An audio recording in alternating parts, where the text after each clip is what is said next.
hope you got something good to eat tonight. Hi, Mom. The coach really gave us a workout. Oh, boy, ham.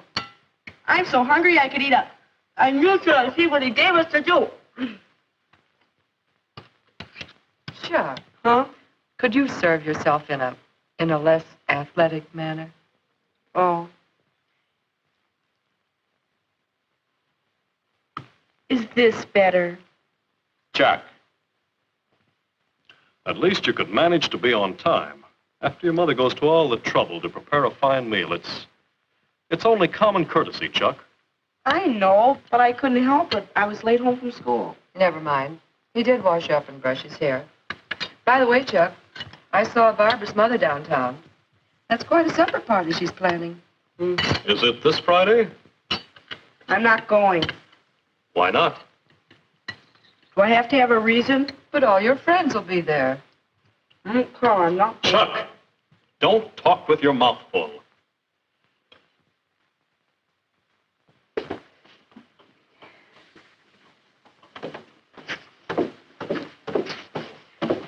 Good night, Chuck. Good night. Have a good time. Thank you, Chuck. Thank Good night.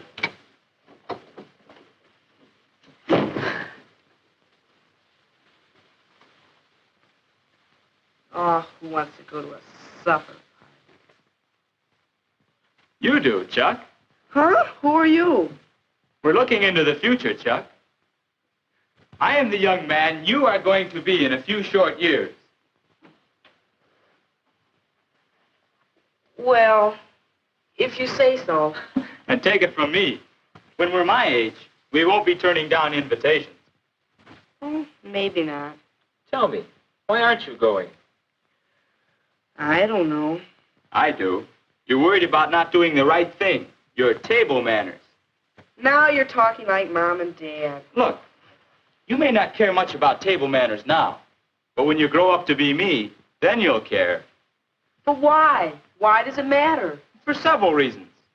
Look, maybe I can show you. Let's imagine the family at dinner with nobody minding his manners.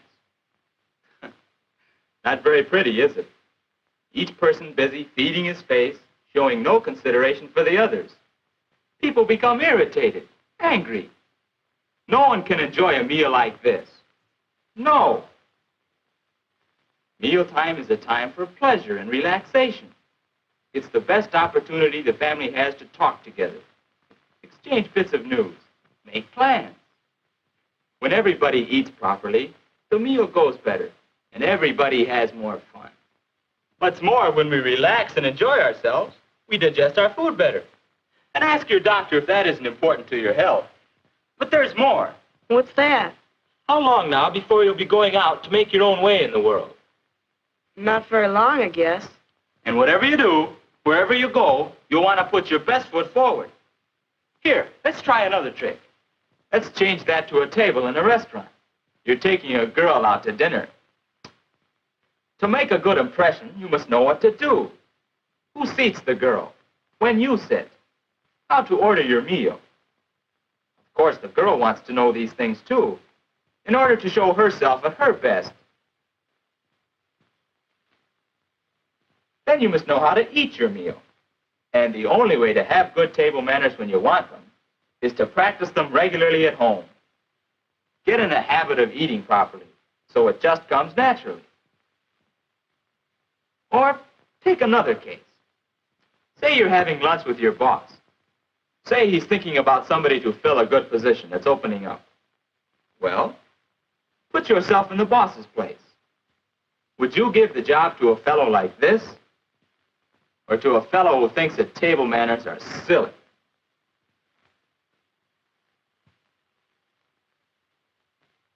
You see what I mean about putting your best foot forward?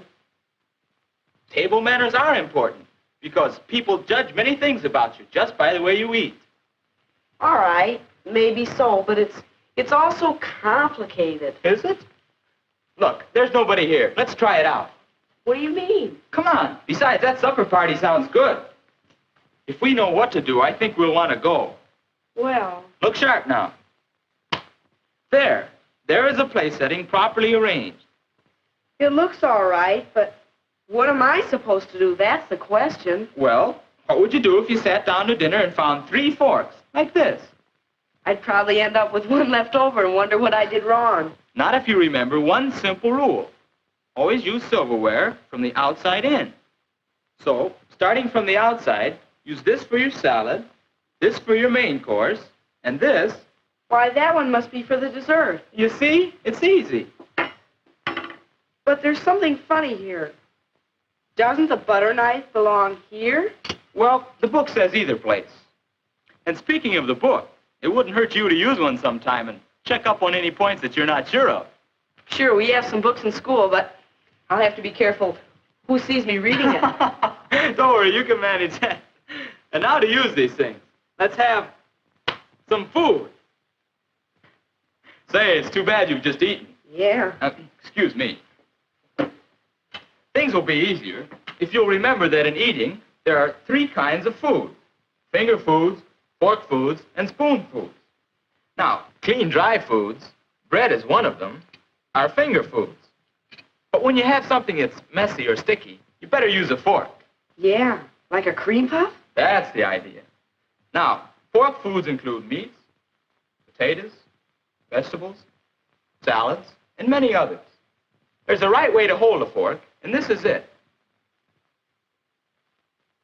Don't put onto your fork any more than 1 mouthful of food. Oh, yes, after you've placed food on your fork, if you decide to talk, lay it down until you're ready to eat. It looks better. And this is the way to park a fork, after you've used it. Not propped up on the edge of the plate, huh? That's the idea. Here, now you try it. Okay. Now, with some fork foods, we need a knife. Let's see how you use it. The folks say I do it wrong.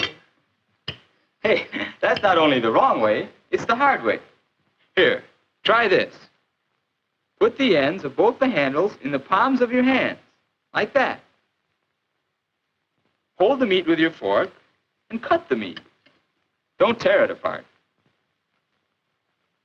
Say, this is better. You see, good table manners are just common sense. Is that right? Yes, that's the way most people in America handle their knife and fork. We don't have to worry with the European method. But now, after you've finished eating, I have. you place your knife and fork this way to show that you have finished. But what about spoon foods? Oh, yes. All right. How do you manage soup? Hi, you don't fool me on this one. You never tip the bowl, and you dip the soup away from you. Not too much in the spoon, and you eat from the side of the spoon. Precisely. And now, would you care for some turnips? Oh, turnips. You know I can't bear... no, thank you. That's the idea, Chuck. Courtesy, consideration for others, common sense. That's what table manners are. You mean that's all there is to table manners, just what we've talked about? Oh, no. But you already know a great deal. And you can learn still more by watching Mother, and Dad, and other people who have good manners. But the main thing is... The main thing is to practice at home so that table manners will come naturally and I won't have to think about them when I'm out. You can't miss. Oh, let's stew the dishes. Mother should see that. Well, Chuck, are we going to that party? Sure we are. We are? That's right, Chuck. We are going to the party. You can't see me any longer, but remember, I'm the fellow you're going to be. So I'm interested in seeing that you always make a good impression. This really isn't hard, is it? You know what to do. That's right. Ladies first into the dining room.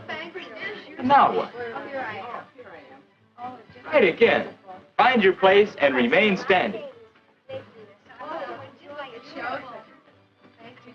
Were you in science when the white mice got loose? Oh, I remember that. You see, Chuck, it's easy to do the right thing if you remember courtesy, consideration of others, and common sense. You didn't have to get up from Oh, the table. goodness, they were about this small, like, huh? Oh, it was good. And also remember, you're here not to see how much or how fast you can eat, but to have a good time. Well, our boy is doing all right. Don't you think so? Don't you think you can do the same?